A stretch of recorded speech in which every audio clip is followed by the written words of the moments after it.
Welcome to Analysis in Chains with Nathan and Neal. Wave hello to Friday. Nathan here. With me as always is Neal. Neal, how are you doing this fine day? I'm doing good, Nathan. It's been an interesting week. Things have calmed down. The Bitcoin wars have gone very quiet recently. So yeah, I have my life back again because of that. So I get to sleep. I don't have to stay up all night checking out the prices. Bitcoin Cash didn't go to the moon yet. Yeah, no, it didn't. So we can all relax. It kind of did feel like last Saturday. It was as if we were watching when man first landed on the moon. The way it just took off out of the blue. But we haven't had many events like that, so it may have been a false dawn. We'll see. Oh, yeah, we'll see. I mean, this is the thing about cryptocurrency, is that it's impossible to predict. But it's Exactly. serious fun trying. Yeah. It's like I think I'm better off putting my money in horses and greyhounds instead of cryptocurrency at this rate. But at the same time, it's fascinating and it's a maturing currency industry, economy, whatever you want to call it. So yeah, it's very exciting and it's once in a lifetime experience, I guess. Has anyone done that yet? HorseCoin or Greyhound coin? Oh, that's a good question. I've yet to come across HorseCoin, but I guess it's a bit like some of the esports coins that are out there. So I guess it's kind of like the same thing. Well, if you think about it, what millennials are betting on horses? Okay, from Ireland, I love going to horse races and greyhound races and betting on horses and greyhounds. But this new generation prefers to, I guess, gamble on esports a lot more. So Oh I gosh, know. Neil, you sound so old. Oh, So, but I love. these young kids, I no one know. appreciates the greyhound anymore. Oh yeah, you cannot beat a night at the Greyhounds. Oh, it's amazing. It's good fun. Lots of Oh, drink, lots of money wasted, lots of memories, or you just drink yourself stupid if you waste a lot of money. Either way, good night I out. went to the horse races here in Berlin. I think it was 2 years ago.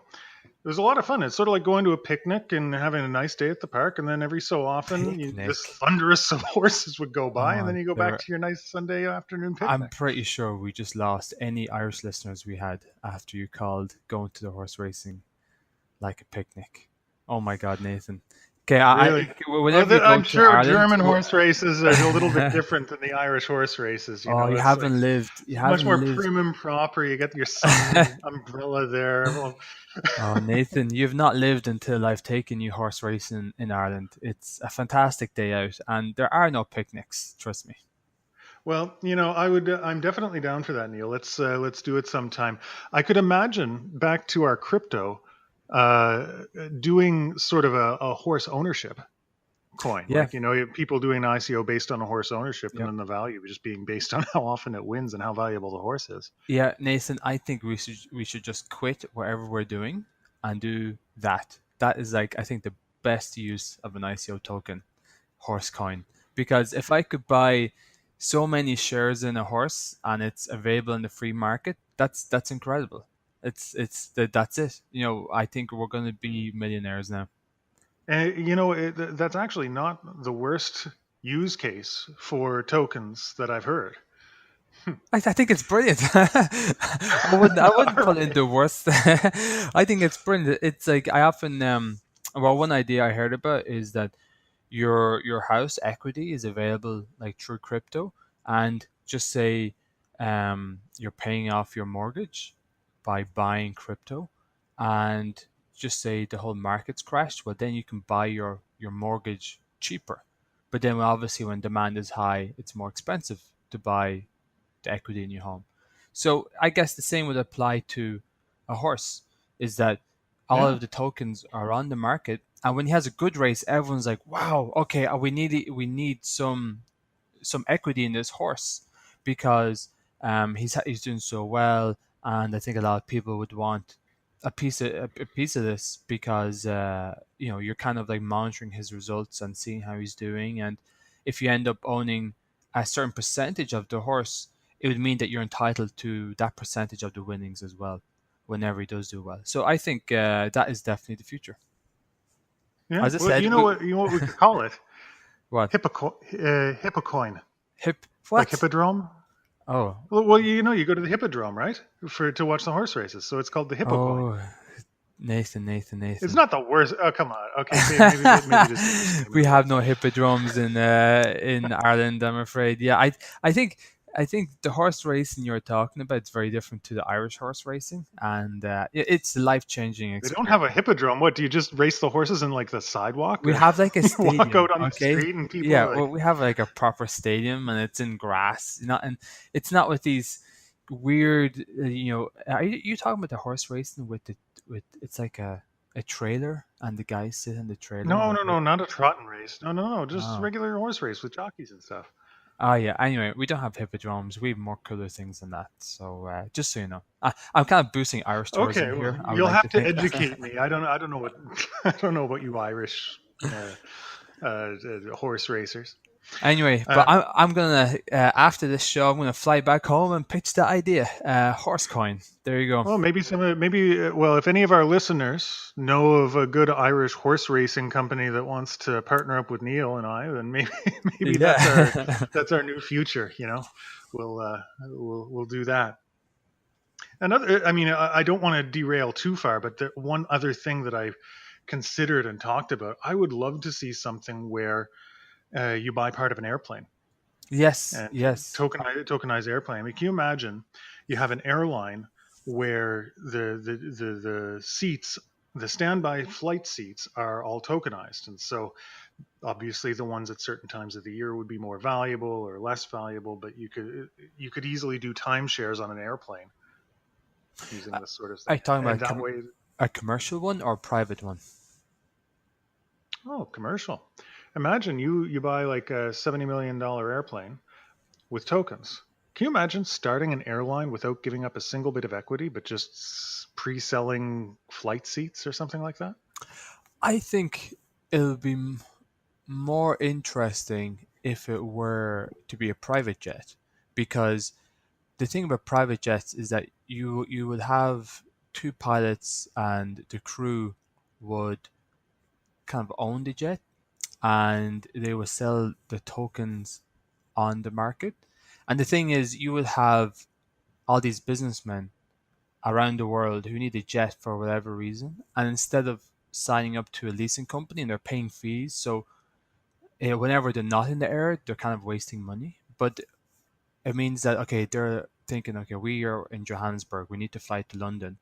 They will go on the crypto market and buy how many tokens required, almost like a smart contract. We need to buy maybe 1,000 tokens. So ever, and maybe they're on and off. They're like accumulating tokens, and then they realize, okay, now's the time. We just need 100 more tokens. We'll buy another 100 tokens, and then they will use that to trigger a smart contract, and that would mean that they would just turn up at the airport, and the private jets waiting for them to fly off to London. That'd be So freaking sweet. yeah. So and because the thing is, that's the great thing about smart contracts is that when you start integrating tokens that you're buying on the market for whatever you want to use, is that it's all seamlessly interconnected, and that means you could buy them on your phone, trigger the contract all in the IoT system, and you just turn up on the day and use whatever service you want. I think that's definitely the future for tokens. Well, in my view, anyway, and I know it's in the book Blockchain Revolution. These are the type of use cases they talk about, the one by Don Tapscott. And Hmm. I believe that, while these ideas are great now, today, we really are waiting for 5G and IoT services to mature. And I think that's when we'll start to see, I think, blockchain use cases or, cryptocurrency use cases really take off then. Well, absolutely. I mean, these are sort of what I would imagine, or what I would call, I guess, second generation Mm. blockchain projects. You got your first generation blockchain projects, which are, well, like Bitcoin or Ethereum, or Hmm. these operating systems that you can build other platforms on, or payment systems, things that are fairly straightforward, the obvious use cases. Yeah. Then you have sort of the secondary use cases, which require more of an interaction with the real world. So yeah, like time sharing, smart contract using projects. And then you would have sort of the third, what I would imagine to be the third generation, which would be something like what I'm working on, where you're dealing with supply chain management, projects that use smart contracts but have multiple players, and end up getting much more complicated because you need multiple players to be playing at the same time. So yeah, anything with supply chain management, provenance, tracking, history of ownership, that sort of thing. Yeah, yeah, it's gonna be very so interesting when it all does take off, and yeah, hopefully they'll be listening to this episode that will inspire them to make those future enterprises and products. Hmm. This is actually a really good lead-in to a topic that we've put off for a couple of weeks. There's something I've been researching, the Waves platform. Neil, do you mind if I take a few minutes and tell you about what I've been learning about? Oh, go ahead, go ahead. I can't wait to hear. So, I mean, the reason it's a good lead-in is because with all of these sort of second generation products, I mean, you need to make your own tokens. And one of the things that is difficult about making your own token is you need to get a blockchain coder, someone that knows how to use Ethereum or how to make their own cryptography or your own blockchain. And guys that know how to do that are quite expensive. But there are some services that allow you to make your own token rather easily. And one of them that is the most well known is Waves. Uh, I use the Waves program to make our Neal and Nathan nutshells, for example. Now, essentially, what Waves is, it's a platform that's trying to compete with Ethereum, and they want to be the platform that other people will make their token projects on, and then these tokens get distributed, and people will use the Waves platform and pay the Waves platform for creating and distributing and marketing these other tokens. So I'll tell you a little bit about my experience with it. What I had to do to make Neal and Nathan nutshells is first I had to buy a Waves token. Waves tokens at the time were going for about $5 each. And what you do is you download the Waves client. It's not a full node um, program. It's just a light wallet. And I purchased Waves from Bittrex off the exchange and transferred them to the wallet. And you have to identify yourself, let them know who you are, go through that process. It was a little bit complicated, but once I had the Waves in my own wallet, they have a little tab that you click on that says Waves Creator. You just give it a name. You say how many of your own token you want. So I called them nutshells. I made a description about them. I made 1,000,000 of them. How many decimals there are. You can click if whether you want it to be reissuable or not. So do you just make 1,000,000 and that's it forever, or can you make more later? And with nutshells, I made them so that there's only 1,000,000 forever. I can't reissue them. You submit it. It charges you one Waves token or $5, and then suddenly you've got all these tokens in your own wallet. So that was pretty cool. And then what I had to do is you can give them to people and then you can sell them. They have what's called a decentralized exchange. And so what I did is I listed some nutshells on the decentralized exchange, and I listed some at different prices. I said I'll sell 10 nutshells for 0.001 Waves, like just exchanged it with Waves, or I put like 100 nutshells for 100 Waves, a crazy high price. And I don't know, just to see what people would do. And I actually sold some. Oh man. You want to tell us about that experience? I How is just checked that? today. Is that it? Like, Are we gonna become crypto heirs? Are we gonna be like oh riding man, a we're Lamborghini rich tomorrow? now. Yeah, I made one sale. It was if I just quick do a check here, it was one sale for 10 nutshells. I charged the fee I asked for was 0.001 Waves, per nutshell. So 1/100th of a wave was my kingly sum that I got, and the fee was 0.003 waves. So in the end, I made what is that, point nine or point zero, I don't know, like 7/100ths of a wave. So I think I made less than a cent. I got to do the conversion in my head here, but It's a start, Nathan. It's a start. hey, it's not zero. That's the important thing, and that's, I don't know, it's fun. This is the fun part of it.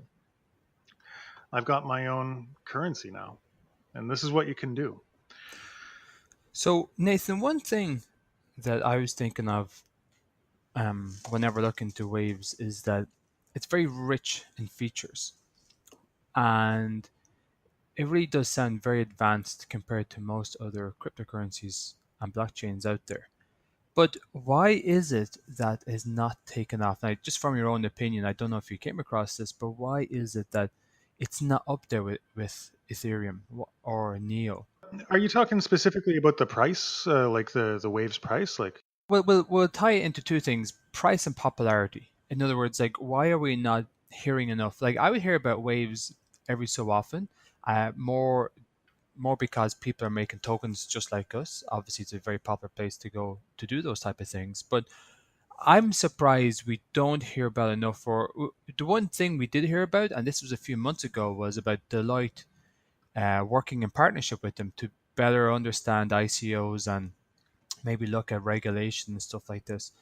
yeah, that was our first show, Yeah, or yeah. one of them, So one of the early ones. that was an awesome partnership for Waves, and I really thought things would progress from there because to have someone like Deloitte get involved, I'm sure would really help Waves mature and maybe open up to institutional investors and other companies who are maybe a bit cautious about cryptocurrencies and stuff like this.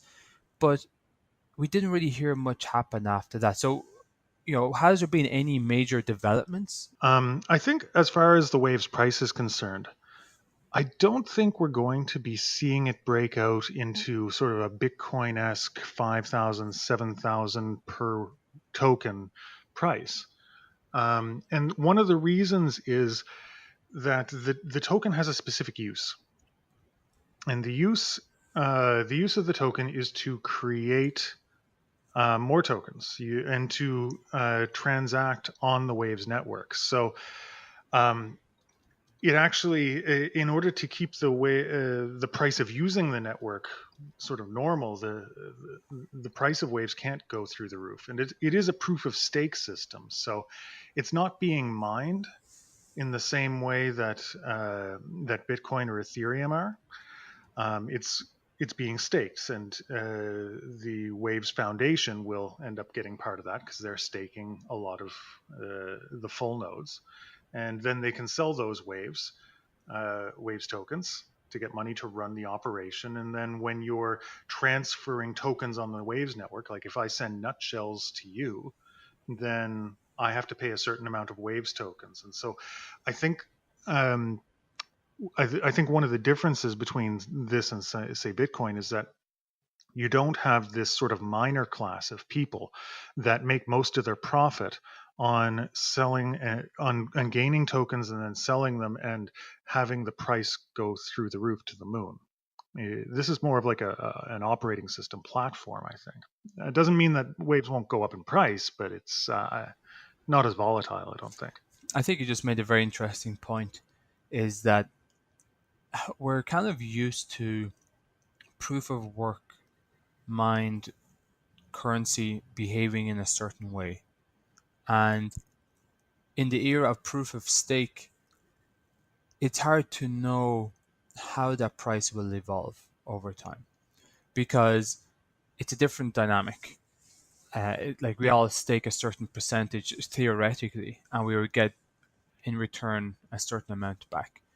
And one thing about that is that it could cause a lot of people to hodl and just leave it there.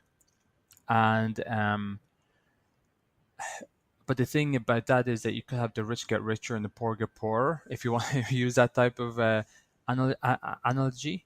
Um, Hmm. So the thing is that with proof of work, it seems to behave more like a normal stock exchange, that a little Hmm. bit more speculative. I'm just Maybe wondering. well, more like a futures market or Yeah, something. exactly. So I'm just wondering, like, could we be seeing maybe into the future for Ethereum? Possibly. I mean, one thing to keep in mind is that there is no proof of work, there is no proof of stake, there are only algorithms. Proof of there there's no one proof of work, there's no one proof of stake. There's like 600 different potential algorithms for doing a proof of work. There's like, who knows how many different ways of doing proof of stake. They all share similarities, but each one is going to have slightly different incentives, right? Who has a stake? How much do you stake? How much is the reward? uh, does it reward ASICs? Does it not reward ASICs? Does it reward specialized computing? Is there a cap on how much you can stake, on how much you can get? All of these things factor in to how many coins are produced, who receives the coins produced, and ultimately what the demand will be. So when we're talking about something like waves, we're talking about supply and demand. What is the supply? It's going to be however many coins are staked. And what is the demand? It's going to be the coins that people want to hodl, to hold, and the coins that people end up using in the network and burning through.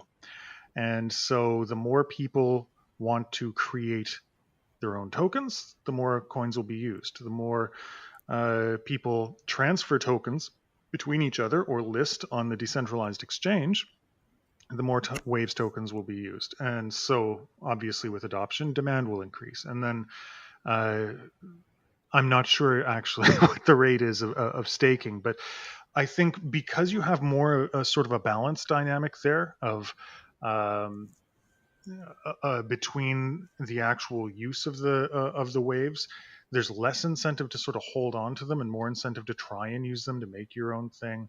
Um, I don't know. I think that we're going to see maybe more of a smooth curve with the Waves token price itself than we would with something like a proof of work Ethereum, just because of the number of coins created. Yeah, yeah, I agree. But you're right. When Ethereum moves over to proof of stake, it's anyone's guess as to how it's going to be, because it depends on who ends up getting it, how many coins, what the demand for the gas will be. Will people use more tokens because now the transactions are faster? Will they use less because they all move over to some other platform because they prefer proof of work? Who knows? It's a wild west. Yeah, it's going to be interesting next year, if Ethereum do eventually switch over to proof of stake, because yeah, we're going to see new price dynamics in the market, but also I believe Nvidia have been projecting that they anticipate GPU cards will start to decline next year. So they're already starting to see some pullback, which is very, very interesting, which could be a sign of how the market is evolving. Because I know that there are a lot of Ethereum miners out there. Um, Whereas, like, when it comes to Bitcoin, we know that a lot of them are concentrated in China, but with Ethereum, it really is all over the world. But Hmm. if Nvidia are calling a top in GPUs, I'm wondering if they're anticipating a drop because many Ethereum miners will no more be Ethereum miners and will have to like flood the market with their GPUs. So I'm wondering if that's what they're seeing, or maybe just GPU mining in general has topped out. Yeah, absolutely. I mean, if Nvidia thinks and is planning for a decline in GPUs, I think that it's probably a pretty good signal they've done their research, and GPU mining is probably past its prime. I wanted quickly, because we're running out of time, go back to a couple of things. First of all, you asked about recent developments in Waves, because we haven't heard from them in a long, long time, probably almost for 3 weeks. I don't know, Yeah. uh, which is uh, not a lot of time, but it feels like a long time in the world where Bitcoin can go from 5,000 to 7,000 in a very short span.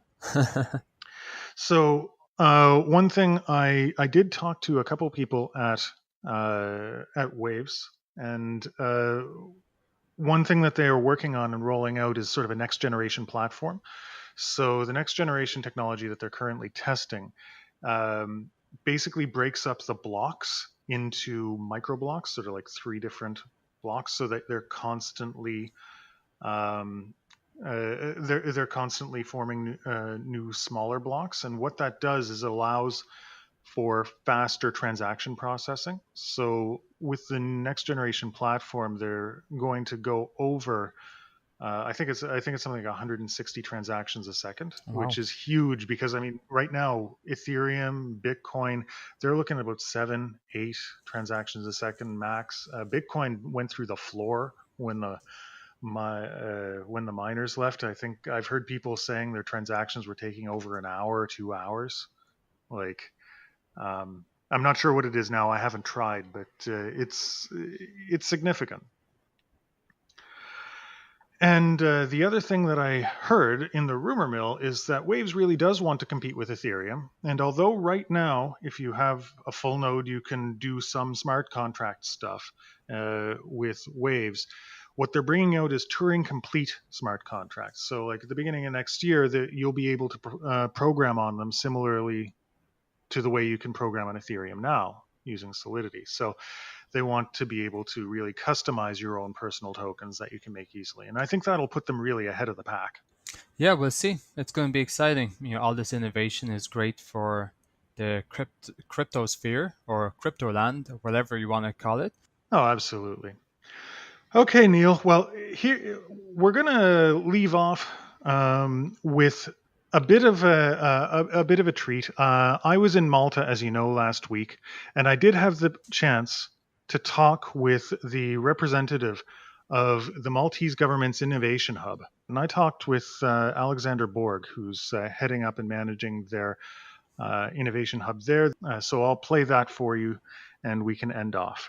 And for our listeners, thanks for tuning in. And don't forget to go to analysisandchains.com to sign up for our Slack. Join us. Tell us how we did, if we got the wave stuff right or wrong, what projects you like to do. And if you join us, then I'll send you some nutshells for tuning in. Thank you, everyone, and good night. I'm sitting here with Alex Borge, the manager of the Meta Innovation Hub, and we are here at the Startup Weekend in Malta. And I've been talking to Alex about Malta's push to invest in blockchain startups. And Alex, tell me, what are you excited about with blockchain? Why are you moving toward blockchain startups? Essentially, government has announced its intention to transform Malta into a blockchain country. So we have now kicked off with a process to start developing a blockchain strategy and therefore also investing in some quick wins for the first year until we finalize a strategy later on this year, a national blockchain strategy.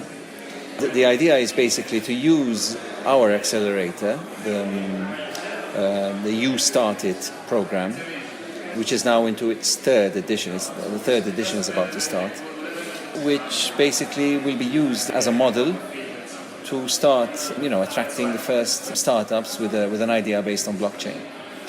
This is we're still in a very dynamic situation. Things aren't exactly crystallized, in a very clear fashion. But the plan is to try and organize an ICO for the next intake of startups. Following that, there'll be a themed call for startups. That's for our next edition, which will be around mid next year, where again we'll be selecting 5 startups with an idea based on blockchain. And so right now we are proceeding along very, very, very fast. We want to seek some support, some help from external consultants as well. So very exciting, yes. It sounds like a very exciting time. Now, have you seen a lot of blockchain ideas so far, even though you're still in the early stages? Some early horses that look like they're going to run the race? Okay. Well, we know that there have been some couple of companies that have participated in ICOs, but I think it's very much just kicking off, really.